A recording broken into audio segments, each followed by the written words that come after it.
opportunity for all of us to come together while we're here at the American Cancer Relay for Life. I'd like to ask you all to please respect the meaning of this ceremony by remaining silent. This is a time for us to grieve for those we've lost, to reflect on how cancer has touched each of us personally, to look back inside ourselves with a quiet reflection to find hope. No matter what your experience with cancer has been, we all share the hope that we will one day live in a world where our children and their children will never have to hear the words, "You have cancer." Our track is illuminated by luminaria. Each one represents a treasured relationship. They represent people, each with a name and a story to tell. They are our mothers, fathers, sisters, brothers, sons, our daughters, our friends, and our loved ones. We love these people, we remember them. We celebrate them, and we fight back against the disease for them.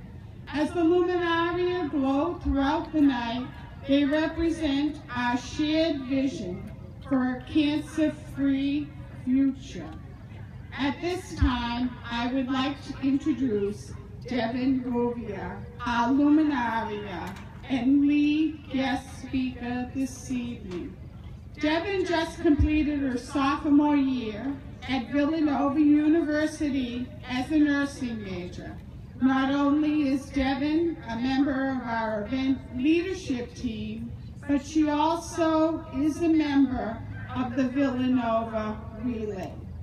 Devin started doing relay when she was 9 because a friend asked her to, and then started her own team at age 12 and joined the committee her junior year of high school because she wanted to play a bigger role in fighting back cancer. Devin?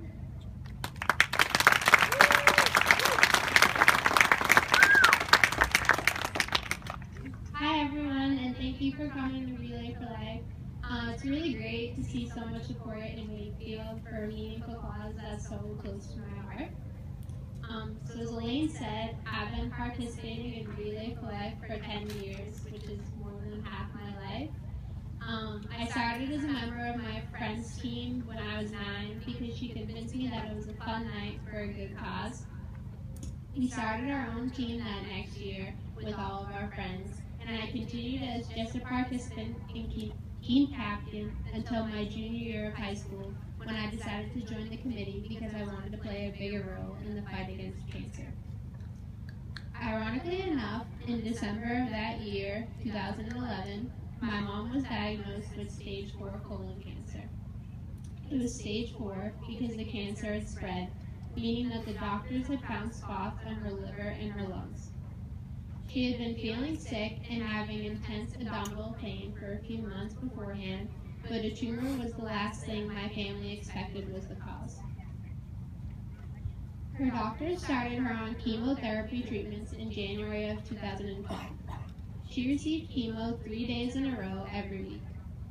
At first, the side effects of chemo started slowly.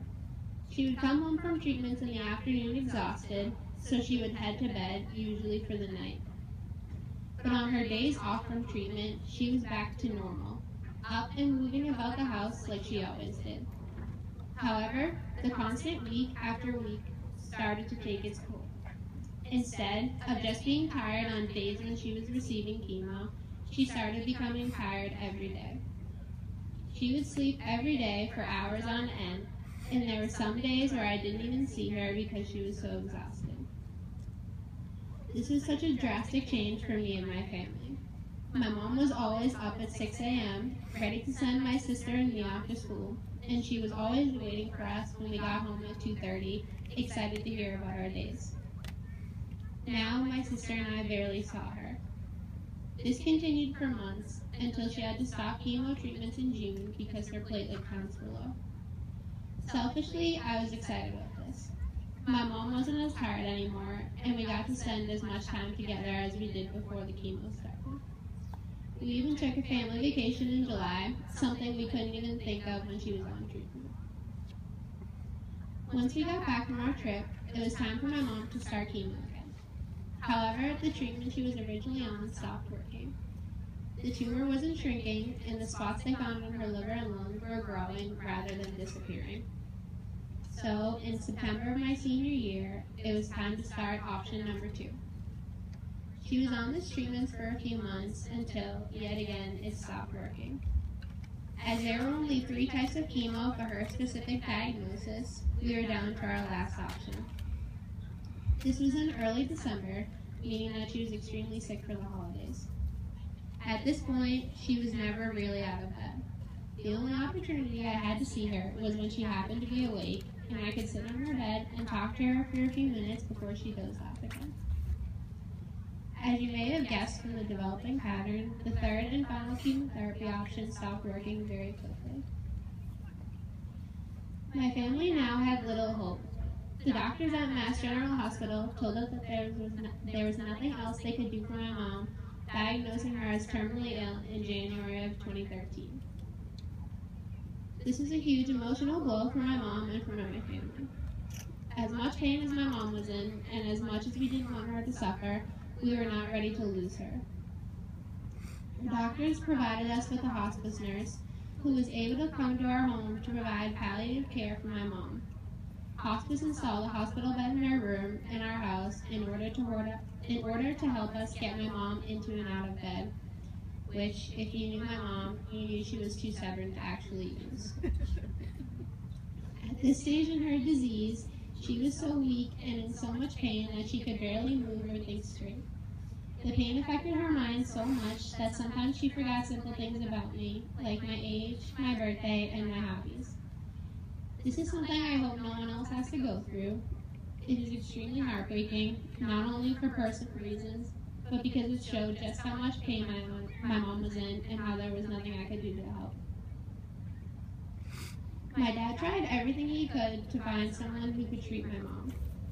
He found what I like to refer to as a miracle doctor in Texas who developed unique treatment options for people with terminal cancer.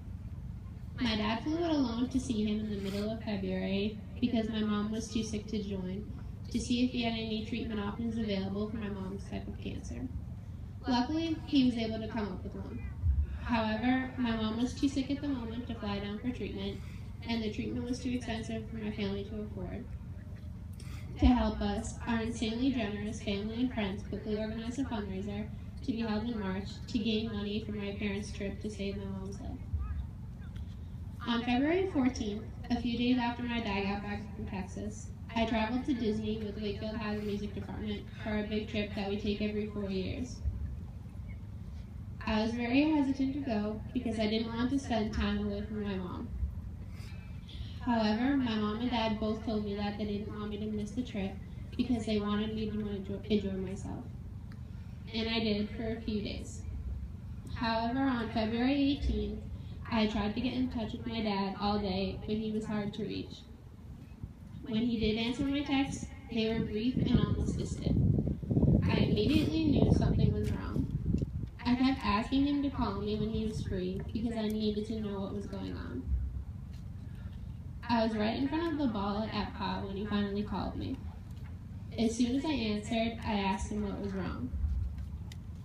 I don't remember his exact words, but he said something along the lines of, "The doctor visited today, and he said that Mom only has a few days left." I don't remember this happening, but I was told later by friends that I screamed and fell to the ground crying. There's something truly ironic about receiving the worst news of your life in the happiest place on earth. I left the trip early and flew home the next day. I arrived home to my mom in a worse state of pain and confusion than she had been when I left. It was so hard to be with her because I knew surely that she would be taken from us, and I still couldn't accept that that was going to happen. On the morning of February 21st, my mom had a seizure in our home. An ambulance came to take her to a hospice house where she stayed until she passed away just before 3 a.m. on February 22nd.